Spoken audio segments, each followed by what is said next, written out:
Many of us love a ghost story, and delving into the history of Silent Pool will certainly send a shiver down your spine.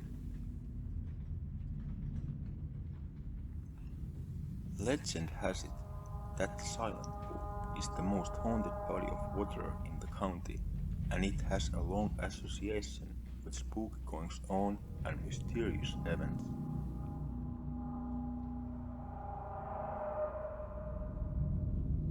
Located between Dorking and Guildford, the Silent Pool is a spring-fed lake in the small village of Albury, and it's a popular, picturesque stop-off between the two towns.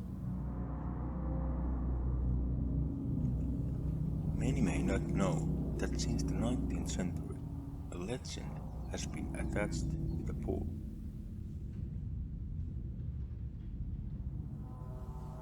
The pool is said to be haunted every night at midnight by the ghost of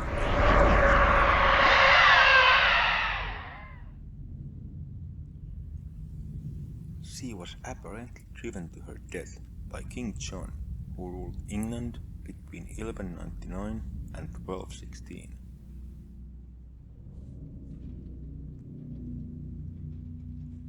According to legend, the young maiden was swimming in the pool when she was approached on horseback by the king.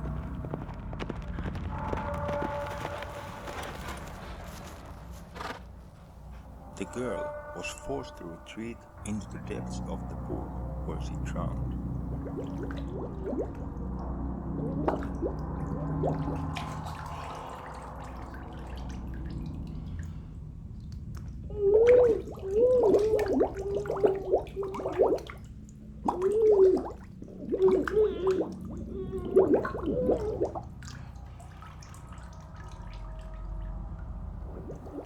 It is said that King John made no attempt to save her, but as he left, a feather from his hat became stuck in a tree, incriminating him in the maiden's death.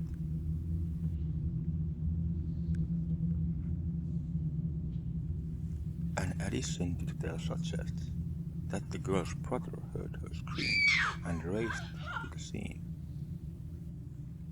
He plunged headfirst into the pool in an attempt to save her, but he too drowned.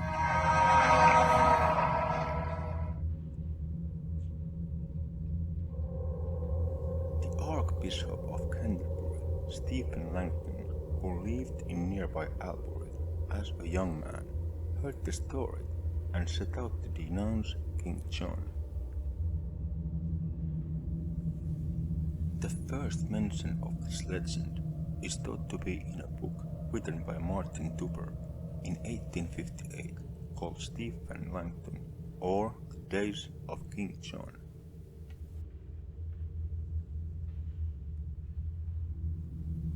The story references real-life historical figures such as Langton, who helped lead a revolt against King John. This culminated in the signing of the Magna Carta in 1215. However, there is no historical evidence to support the story.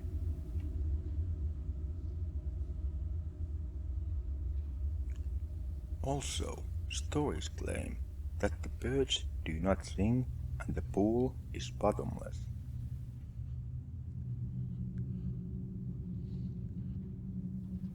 The ghost story is not the only time the pool has been associated with mysterious goings-on, with it also featuring in the mystery surrounding the disappearance of crime writer Agatha Christie in December 1926.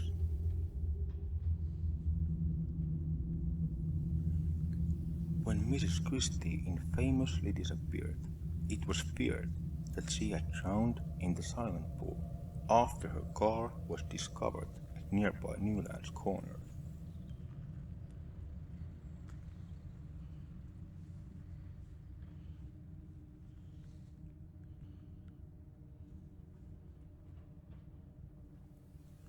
However, 10 days later, the author was found in a hotel in Harrogate, under an assumed name and suffering from amnesia.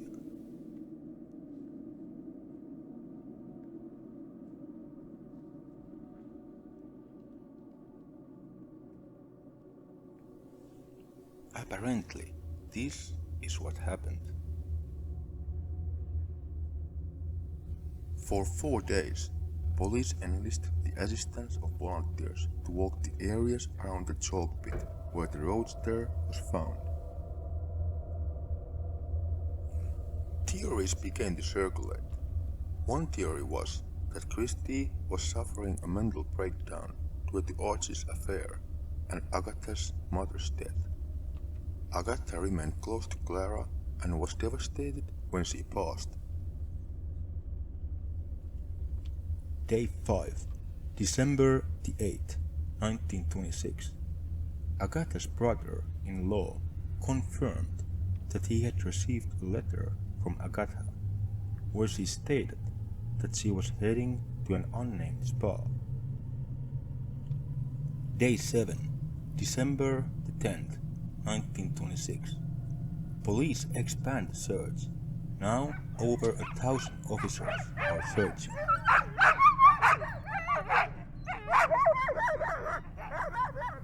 Day 8, December the 11th, 1926.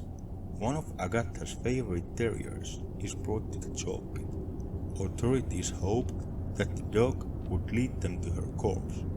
The dog whined pitifully. No body was recovered.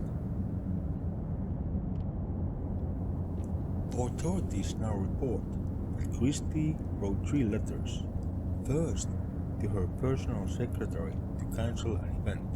Second, to her brother-in-law. And third, to Archie, who was her husband. Only the letter to the secretary survived, as the other 2 were burned almost immediately. Sir Arthur Conan Doyle enlisted the help from a clairvoyant who held one of Agatha's gloves. The medium proclaimed that the international best-selling author had met with foul play. The working theory now was that Agatha dressed up as a man and made her way to London. Day 9, December the 12th, 1926. Media were reporting that the clues of Agatha's disappearance were contained in her unfinished manuscript, The Blue Train. Day 10, December the 13th, 1926. Somewhere between 10 and 15,000 people were now actively searching for Christie. Spiritualists held a seance at the chalk pit. They too were not so optimistic on Agatha's return. Day 11, December the 14th, 1926. The latest theory was that Agatha was hiding in London with no desire to return. Day 12, December the 15th, 1926. Agatha found. Mrs. Christie was noticed by a banjo player who alerted the authorities. Agatha was indeed at the Harrogate Heathrow or Heathrow Hotel in Harrogate. She registered under an assumed name, Teresa Neal, spelling dependent on the source. The name was similar to Archie's mistress's name of Nancy Neal. Day 13, December the 16th, 1926.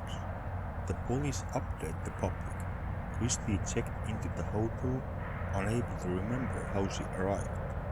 She had cash on her, as she enjoyed dinners, activities, and visiting the library, where she obtained a library card. She was suffering from amnesia though. When Archie arrived to pick up Agatha, she made him wait. 15 months after the incident, Agatha sued Archie for divorce on March 17, 1928. 30 months later, Agatha remarried. Her new husband was prominent British archaeologist Sir Max Mallowan, CBE, 14 years her junior. They remained married until her death in 1976.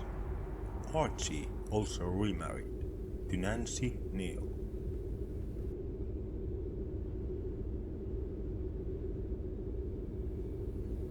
Christie refused to discuss the incident. She eventually took her version of events to her grave. Her eternal resting place is St. Mary's Churchyard, Cholsley, South Oxfordshire district, Oxfordshire, England. Max died 2 years later. He is buried alongside Agatha